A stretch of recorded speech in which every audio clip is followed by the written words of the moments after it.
Hello സുഹൃത്തെ, നമസ്കാരം. ഇന്ന് ഓഗസ്റ്റ് 17, ലേറ്റസ്റ്റ് കറണ്ട് അഫേഴ്സുമായി ജേഡിസ് കറണ്ട് അഫേഴ്സ്. ഹിന്ദു പത്രം, ഗവൺമെന്റ് വെബ്സൈറ്റുകൾ, അതുപോലെ തന്നെ പ്രധാനപ്പെട്ട ചില വെബ്സൈറ്റുകൾ, ഇവയിൽ നിന്നെടുക്കുന്ന പ്രധാനപ്പെട്ട ഇൻഫോർമേഷൻസ് ആണ് കറണ്ട് അഫേഴ്സ് ആയിട്ട് ഓരോ ദിവസവും ജേഡിസ് കറണ്ട് അഫേഴ്സ് നൽകി വരുന്നത്.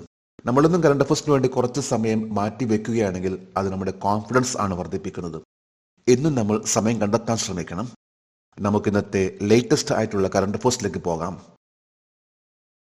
54ാമത് കേരള സംസ്ഥാന ചലച്ചിത്ര അവാർഡിൽ മികച്ച നടനുള്ള അവാർഡ് നേടിയത് ആരാണ്? പൃഥ്വിരാജ് സുകുമാരൻ. 54ാമത് കേരള സംസ്ഥാന ചലച്ചിത്ര അവാർഡ് പ്രഖ്യാപിച്ചു. ഇന്നലെ ഓഗസ്റ്റ് 16. ഇന്നലെയായിരുന്നു അവാർഡ് പ്രഖ്യാപിച്ചിട്ടുള്ളത്. 160 ഫിലിംസ് ആണ് ഈ അവാർഡിന് വേണ്ടി സമർപ്പിച്ചത്. ഇതിൽ നിന്നാണ് ബെസ്റ്റ് ആക്ടർ, ആക്ട്രസ്, ഡയറക്ടർ എന്നിവയെല്ലാം തിരഞ്ഞെടുത്തിട്ടുള്ളത്. ഈ ഫിലിം അവാർഡിന്റെ ജൂറി ചെയർമാൻ ആയിരുന്നു സുധീർ മിശ്ര. ജൂറി അംഗങ്ങളായിരുന്നു Alagappan N, Lijo Jose Pellissery, Sreevalsan J Menon, Priyanandanan T R, C Ajoy, N S Madhavan, Ann Augustine എന്നിവരെല്ലാം. ഏറ്റവും നല്ല ബെസ്റ്റ് ആക്ടറിനുള്ള അവാർഡ് നേടിയിട്ടുള്ളത് പൃഥ്വിരാജ് ആണെങ്കിൽ, ദ ബെസ്റ്റ് ഫിലിം ആണെങ്കിൽ കാതൽ ആണ്. Best actress Urvashi Beena R Chandran. Best director ആണെങ്കിൽ ബ്ലസ്സിയാണ് ദ ബെസ്റ്റ് ഡയറക്ടർ. രണ്ടാമത്തെ ബെസ്റ്റ് ഫിലിം ആണ് Iratta. The best popular film ആണ് ആടുജീവിതം. മികച്ച ചിത്രം കാതൽ. രണ്ടാമത്തെ മികച്ച ചിത്രം ആണ് ഇരട്ട. ഏറ്റവും പോപ്പുലർ ആയിട്ടുള്ള ചിത്രമാണ് ആടുജീവിതം. 6ാമത്തെ തവണയാണ് ഉർവശി മികച്ച നടിയാകുന്നത്. മമ്മൂട്ടി, മോഹൻലാലും ഒപ്പം തന്നെ ഇപ്പോൾ ഉർവശിയും 6ാം തവണയാണ് മികച്ച നടിക്കുള്ള അവാർഡ് നേടുന്നത്. 2024 ഇന്ത്യയുടെ ദേശീയ ചലച്ചിത്ര അവാർഡിൽ മികച്ച ചിത്രമായി തിരഞ്ഞെടുക്കപ്പെട്ട മലയാള സിനിമ ഏതാണ്? ആട്ടം. 2024 70ാമത്തെ നാഷണൽ ഫിലിം അവാർഡ് പ്രഖ്യാപിച്ചു. ഇന്നലെയായിരുന്നു, അതായത് ഓഗസ്റ്റ് 16 നാഷണൽ ഫിലിം അവാർഡ് പ്രഖ്യാപിച്ചിട്ടുള്ളത്. ദ ബെസ്റ്റ് ഫിലിമിനുള്ള അവാർഡ് നേടിയിട്ടുള്ളത് മലയാള സിനിമയായിട്ടുള്ള ആട്ടം ആണ്. ആനന്ദ് ഏകാർഷി സംവിധാനം ചെയ്തിട്ടുള്ള ആട്ടം എന്ന ചിത്രമാണ് ദ ബെസ്റ്റ് ഫിലിം 70ാമത്തെ നാഷണൽ ഫിലിം അവാർഡിൽ ലഭിച്ചിട്ടുള്ളത്. ഭുവനേന്ദ്രന് ഇതേ ചിത്രത്തിൽ തന്നെ എഡിറ്റിംഗിനും സ്ക്രീൻ പ്ലേ, തിരക്കഥയ്ക്കും ഈ ചിത്രം അവാർഡ് നേടി. ബെസ്റ്റ് ആക്ടറിനുള്ള അവാർഡ് നേടിയിട്ടുള്ളത് ഋഷഭ് ഷെട്ടിയാണ്. അതുപോലെ ബെസ്റ്റ് ആക്ട്രസ് ആണെങ്കിൽ നിത്യ മേനോൻ, മാനസി പരീഖ്. ബെസ്റ്റ് ഡയറക്ടർ ആണെങ്കിൽ Sooraj Barjatya. Best supporting actress Neena Gupta. Best supporting actor Pawan Malhotra. 2024 August 16 EOS 8 വിക്ഷേപിക്കാൻ ISR ഉപയോഗിച്ച വിക്ഷേപണ വാഹനം ഏതാണ്? SSLV D3. Indian space research organisation ഈ കഴിഞ്ഞ ഓഗസ്റ്റ് 16, അതായത് ഇന്നലെ, എർത്ത് ഒബ്സർവേഷൻ സാറ്റലൈറ്റ് എന്ന EOS 8 സാറ്റലൈറ്റ് വിക്ഷേപിച്ചു. ഇതിനുവേണ്ടി ഉപയോഗിച്ചിട്ടുള്ള ലോഞ്ച് വെഹിക്കിൾ ആണ് SSLV D3.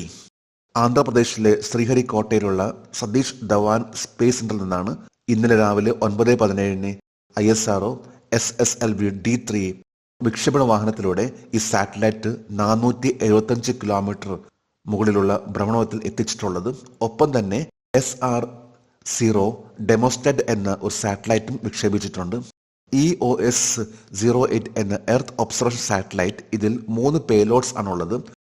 അതായത് electro optical infrared payload, global navigation satellite system റിഫ്ലക്ടോമെട്രി payload, SIC UV dosimeter എന്നീ 3 തരത്തിലുള്ള പേലോഡ്സ് കൂടി EOS 08ന്റെ ഭാഗമാണ്. വളരെ ഇമ്പോർട്ടൻ്റ് ആയിട്ട് നോക്കേണ്ടത് SSLV D3 എന്ന ലോഞ്ച് വെഹിക്കിൾ ആണ് ഈ പ്രാവശ്യത്തെ, അതായത് ഓഗസ്റ്റ് 16 EOS 8 എന്ന എർത്ത് ഒബ്സർവേഷൻ സാറ്റലൈറ്റിന് വേണ്ടി ഉപയോഗിച്ചിട്ടുള്ള ലോഞ്ച് വെഹിക്കിൾ. പാരീസ് പാരാലിമ്പിക്സ് ഉദ്ഘാടന ചടങ്ങിൽ ഇന്ത്യയുടെ പതാകവാഹകർ ആരായിരിക്കും? സുമിത് ആൻലിയും ഭാഗ്യശ്രീ ജാദവും. പാരീസ് ഒളിമ്പിക്സ് ഈ കഴിഞ്ഞ ഓഗസ്റ്റ് 11 അവസാനിച്ചു. അതേ വേദിയാണ് പിന്നീട് പാരാ ഒളിമ്പിക്സിനും എടുക്കുന്നത്. ഇപ്പോൾ ടോക്കിയോ ഒളിമ്പിക്സ് കഴിഞ്ഞു, തൊട്ടുപുറകെ തന്നെ ടോക്കിയോ പാരാലിമ്പിക്സ് നടന്നു. അതുപോലെ തന്നെ ഇപ്പോൾ ഇവിടെ പാരീസ് ഒളിമ്പിക്സിന് തൊട്ടുപുറകെ തന്നെ പാരീസിലെ പാരാ ഒളിമ്പിക്സ് നടക്കാൻ പോവുകയാണ്. ഈ ഒരു ഒളിമ്പിക്സിൽ ഇന്ത്യൻ ടീമിനെ നയിക്കുന്ന പതാകവാഹകർ ആണ് സുമിത് അന്തിലും ഭാഗ്യശ്രീ ജാദവും.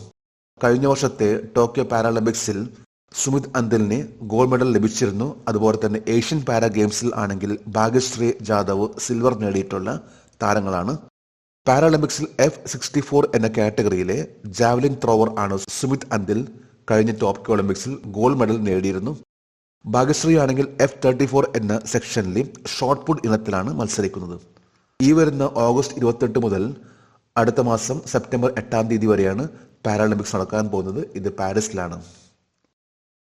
17ാമത് ദിവ്യ കലാമേള എവിടെയാണ് നടക്കുന്നത്? റായ്പൂർ. ഛത്തീസ്ഗഡിന്റെ ക്യാപിറ്റൽ ആയിട്ടുള്ള റായ്പൂരിലാണ് 17ാമത്തെ ദിവ്യ കലാമേള നടക്കാൻ പോകുന്നത്. ഇന്ന് ഓഗസ്റ്റ് 17.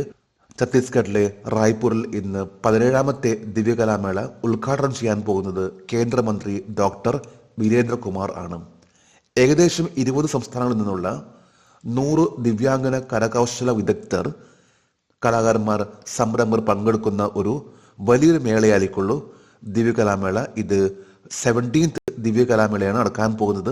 പ്രധാനമായിട്ടും പറയുമ്പോൾ ജോബ് ഫെയർ, ലോൺ മേള, അതുപോലെ തന്നെ പങ്കെടുക്കുന്ന ഓരോ വ്യക്തികളുടെയും അവരുടെ പ്രകടനങ്ങൾ ഇവയില്ലാത്തതിനു വേണ്ടി ഒരുക്കുന്ന ഒരു വളരെ വലിയൊരു ഈവന്റ് ആണ് ദിവ്യകലാമേള. 2022 ഇത് ആരംഭിച്ചിട്ടുള്ളത്. ഗവൺമെന്റ് ഓഫ് ഇന്ത്യയുടെ ministry of social justice and empowerment, സാമൂഹ്യനീതി ശാക്തീകരണ മന്ത്രാലയത്തിന് കീഴിലുള്ള department of empowerment of person with disability ആണ് ഈ ഒരു ഈവന്റ് ഓർഗനൈസ് ചെയ്യുന്നത്. അപ്പോൾ 17th ദിവ്യകലാമേള നടക്കാൻ പോകുന്നത് റായ്പൂരിലാണ്. റായ്പൂർ ഛത്തീസ്ഗഡിന്റെ ക്യാപിറ്റൽ സിറ്റിയാണ്. പാർലമെന്റ് നാമനിർദ്ദേശം സ്ഥിരീകരിച്ചതിന് ശേഷം തായ്ലൻഡിലെ ഏറ്റവും പ്രായം കുറഞ്ഞ പ്രധാനമന്ത്രിയായത് ആരാണ്? പേറ്റോങ് ടാൻ ഷിനാവത്ര. തായ്ലൻഡ് ചരിത്രത്തിലെ ഏറ്റവും പ്രായം കുറഞ്ഞ പ്രൈം മിനിസ്റ്റർ ആയിട്ട് ഇലക്റ്റഡ് ആയിട്ടുള്ള വ്യക്തിയാണ് പേറ്റോങ് ടാൻ ഷിനാവത്ര. തായ്ലൻഡിലെ ബിസിനസ് ടൈക്കൂൺ ആയിട്ടുള്ള താക്സിൻ ഷിനാവത്രയുടെ മകളാണ് 37 വയസ്സുള്ള പേറ്റോങ് ടാൻ ഷിനാവത്ര. തായ്ലൻഡ് എന്ന രാജ്യത്തെ നയിക്കാൻ പോകുന്ന തായ്ലൻഡിലെ ഏറ്റവും പ്രായം കുറഞ്ഞ ഒരു വ്യക്തിയാണ് പേറ്റോങ് ടാൻ ഷിനാവത്ര. തായ്ലൻഡിലെ പ്രൈം മിനിസ്റ്റർ ആയിരുന്നു ശ്രൈത്ത താവസിൻ. ഈ കഴിഞ്ഞ ഒരു വർഷം മുമ്പാണ് അദ്ദേഹം തായ്ലൻഡിലെ പ്രൈം മിനിസ്റ്റർ ആയത്. എന്നാൽ അദ്ദേഹത്തെ ആ സ്ഥാനത്ത് നിന്ന് റിമൂവ് ചെയ്യുകയും പിന്നീട് നടന്നിട്ടുള്ള ഇലക്ഷനിൽ കേവലം അവർ മാത്രമേ, അതായത് പേറ്റോങ് ടാൻ ഷിനാവത്ര മാത്രമേ മത്സരിക്കാനുണ്ടായിരുന്നുള്ളൂ. ഇതിൽ 319 വോട്ട് ആണ് പേറ്റോങ് ടാൻ ഷിനാവത്രക്ക് ലഭിച്ചത്. 145 പേർ എതിർത്തു, 27 പേർ ആബ്സെന്റ് ആയിരുന്നു. ഏറ്റവും പ്രായം കുറഞ്ഞ പ്രൈം മിനിസ്റ്റർ ആയിട്ട് ഇലക്റ്റഡ് ആയിട്ടുള്ള വ്യക്തിയാണ് പേറ്റോങ് ടാൻ ഷിനാവത്ര. ഐക്യരാഷ്ട്രസഭയുടെ ഇന്ത്യയുടെ പുതിയ അംബാസിഡറായി ആരാണ് നിയമിതനായത്? ശ്രീ പർവതനേനി ഹരീഷ്. യുണൈറ്റഡ് നേഷനിലേക്കുള്ള ഇന്ത്യയുടെ പുതിയ അംബാസിഡർ ആണ് ശ്രീ പർവതനേനി ഹരീഷ്. ഇപ്പോൾ ജർമ്മനിയുടെ അംബാസിഡർ ആയിട്ട് സേവനം നൽകിക്കൊണ്ടിരിക്കുന്ന പർവതനേനി ഹരീഷ് റുജിര കമ്പോച്ചിന്റെ ആ സ്ഥാനത്തേക്കാണ് വരാൻ പോകുന്നത്. റുജിര കമ്പോച്ച് വിരമിച്ചതിന് ശേഷം ആ ഒരു സ്ഥാനത്തേക്ക് ആരും ഉണ്ടായിരുന്നില്ല. ഇപ്പോൾ പുതിയ അംബാസിഡർ ആയിട്ട് യുണൈറ്റഡ് നേഷനിലേക്കുള്ള ഇന്ത്യയുടെ അംബാസിഡർ ആയിരിക്കുള്ളൂ Parvathaneni Harish. Central water commission വികസിപ്പിച്ച ഫ്ലഡ് വാച്ച് ഇന്ത്യ 2.0 ആപ്പ് അടുത്തിടെ പുറത്തിറക്കിയ മന്ത്രാലയം ഏത്? കേന്ദ്ര ജലശക്തി മന്ത്രാലയം. മിനിസ്ട്രി ഓഫ് ജൽശക്തി ഏറ്റവും അടുത്തായിട്ട് ഫ്ലഡ് വാച്ച് ഇന്ത്യ 2.0 ആപ്പ് പുറത്തിറക്കി. ഇംഗ്ലീഷിലും ഹിന്ദിയിലും നമുക്ക് അറിവ് ലഭിക്കുന്ന ഈ ഒരു ആപ്പ് ഏതാണ്ട് 7 ദിവസം മുമ്പ് തന്നെ വെള്ളപ്പൊക്കത്തെക്കുറിച്ചുള്ള വിവരങ്ങൾ മുൻകൂട്ടി അറിയാൻ സാധിക്കുന്ന രീതിയിലുള്ള ഒരു ആപ്പ് ആണ് ജൽശക്തി ലോഞ്ച് ചെയ്തിട്ടുള്ള flood watch India mobile app. അടുത്തിടെ ഏത് ഏഷ്യൻ രാജ്യത്താണ് ആദ്യമായി മങ്കി പോക്സ് റിപ്പോർട്ട് ചെയ്തത്? പാകിസ്ഥാൻ. ഏറ്റവും ലേറ്റസ്റ്റ് ആയിട്ട് പറയുമ്പോൾ ഈ വർഷം ഏഷ്യൻ കൺട്രീസിലെ ആദ്യമായിട്ട് മങ്കി പോക്സ് എന്ന അസുഖം പാകിസ്ഥാനിൽ റിപ്പോർട്ട് ചെയ്യപ്പെട്ടു. 2022 ജൂലൈയിൽ ഇന്ത്യയിൽ മങ്കി പോക്സ് റിപ്പോർട്ട് ചെയ്യപ്പെട്ടിരുന്നു. ഇന്ന് വേൾഡിൽ പറയുമ്പോൾ ആദ്യത്തെ മങ്കി പോക്സ് റിപ്പോർട്ട് ചെയ്യപ്പെട്ട രാജ്യമാണ് കോങ്കോ. ഇന്നലെ ഓഗസ്റ്റ് 16 ഇന്നലത്തെ കറണ്ട് അഫയേഴ്സിലെ ഒരു ചോദ്യമായിരുന്നു, ഇഗ്ല മിസൈൽ ഏത് തരം മിസൈലാണ്? ഇതിന്റെ ഉത്തരം surface to air missile. Igla എസ്നെ അറിയപ്പെടുന്ന മറ്റൊരു പേരാണ് മാൻപാഡ്, അതായത് man portable air defence system. ഇത് തോളത്ത് വെച്ചുകൊണ്ട് നമുക്ക് ഫയർ ചെയ്യാൻ സാധിക്കുന്ന രീതിയിലുള്ള ഒരു മിസൈൽ ആണ് റഷ്യയാണ് ഇതിൻ്റെക്ക് നൽകിയിട്ടുള്ളത്. ഇഗ്ല എസ് എന്ന മിസൈലിന്റെ റേഞ്ച് ആണ് 6 കിലോമീറ്റർ. എന്നാൽ 3.5 കിലോമീറ്റർ വരെ പവർഫുൾ ആയിട്ട് ഇതിനെ ആഘാതം ഏൽപ്പിക്കാൻ സാധിക്കുന്ന രീതിയിലുള്ള ഒരു മിസൈൽ ആണ് ഇഗ്ല എസ് മിസൈൽ. ജേഴ്സ് കറണ്ട് അഫയേഴ്സിന്റെ ഇന്നലത്തെ ഈ ചോദ്യത്തിന് മറുപടി നൽകിയിട്ടുള്ള ഓരോരുത്തർക്കും ജേഴ്സ് കറണ്ട് അഫയേഴ്സിന്റെ ആശംസകൾ. നമുക്ക് ഇന്നത്തെ കറണ്ട് അഫയേഴ്സ് ഒന്നുകൂടി റിവൈസ് ചെയ്യാം. 54ാമത് കേരള സംസ്ഥാന ചലച്ചിത്ര അവാർഡിൽ മികച്ച നടനുള്ള അവാർഡ് നേടിയത് ആരാണ്? പൃഥ്വിരാജ് സുകുമാരൻ. 2024 ഇന്ത്യയുടെ ദേശീയ ചലച്ചിത്ര അവാർഡിൽ മികച്ച ചിത്രമായി തിരഞ്ഞെടുക്കപ്പെട്ട മലയാളം സിനിമ ഏതാണ്? ആട്ടം. 2024 ഓഗസ്റ്റ് 16 EOS 08 വിക്ഷേപിക്കാൻ ISRO ഉപയോഗിച്ച വിക്ഷേപണ വാഹനം ഏതാണ്? SSLV D3. പാരീസ് പാരാലിമ്പിക്സ് ഉദ്ഘാടന ചടങ്ങിൽ ഇന്ത്യയുടെ പതാകവാഹകർ ആരായിരിക്കും? സുമിത് ആന്റിൽ, ഭാഗ്യശ്രീ ജാദവ്. 17ാമത് ദിവ്യകലാമേള എവിടെയാണ് നടക്കുന്നത്? റായ്പൂർ. പാർലമെന്റ് നാമനിർദ്ദേശം സ്ഥിരീകരിച്ചതിന് ശേഷം തായ്ലൻഡിലെ ഏറ്റവും പ്രായം കുറഞ്ഞ പ്രധാനമന്ത്രിയായത് ആരാണ്? Paetongtarn Shinawatra. ഐക്യരാഷ്ട്രസഭയിലെ ഇന്ത്യയുടെ പുതിയ അംബാസിഡറായി ആരാണ് നിയമിതനായത്? Shri Parvathaneni Harish. Central water commission വികസിപ്പിച്ച ഫ്ലഡ് വാച്ച് ഇന്ത്യ 2.0 ആപ്പ് അടുത്തിടെ പുറത്തിറക്കിയ മന്ത്രാലയം ഏത്? കേന്ദ്ര ജലശക്തി മന്ത്രാലയം. അടുത്തിടെ ഏത് ഏഷ്യൻ രാജ്യത്താണ് ആദ്യമായി കുരങ്ങുപനി റിപ്പോർട്ട് ചെയ്തത്? പാകിസ്ഥാൻ. ഇന്ന് ഓഗസ്റ്റ് 17. ഇന്നത്തെ കറണ്ട് അഫയേഴ്സിലെ ഒരു ചോദ്യമാണ്. 2024 ഓഗസ്റ്റ് 14 രാജി പ്രഖ്യാപിച്ച ഏത് രാജ്യത്തിന്റെ പ്രധാനമന്ത്രിയാണ് ഫ്യൂമിയോ കിഷിദ? 3 ഓപ്ഷൻസ് ആണ് നൽകിയിട്ടുള്ളത്. ഈ ചോദ്യത്തിന്റെ ഉത്തരം അറിയാമെങ്കിൽ ഇന്നത്തെ കറണ്ട് അഫയേഴ്സിന്റെ കമന്റ് ബോക്സിൽ രേഖപ്പെടുത്താൻ അഭ്യർത്ഥിക്കുന്നു. നാളത്തെ കറണ്ട് അഫയേഴ്സിൽ ഇതിന്റെ ഉത്തരം ഉണ്ടായിരിക്കും.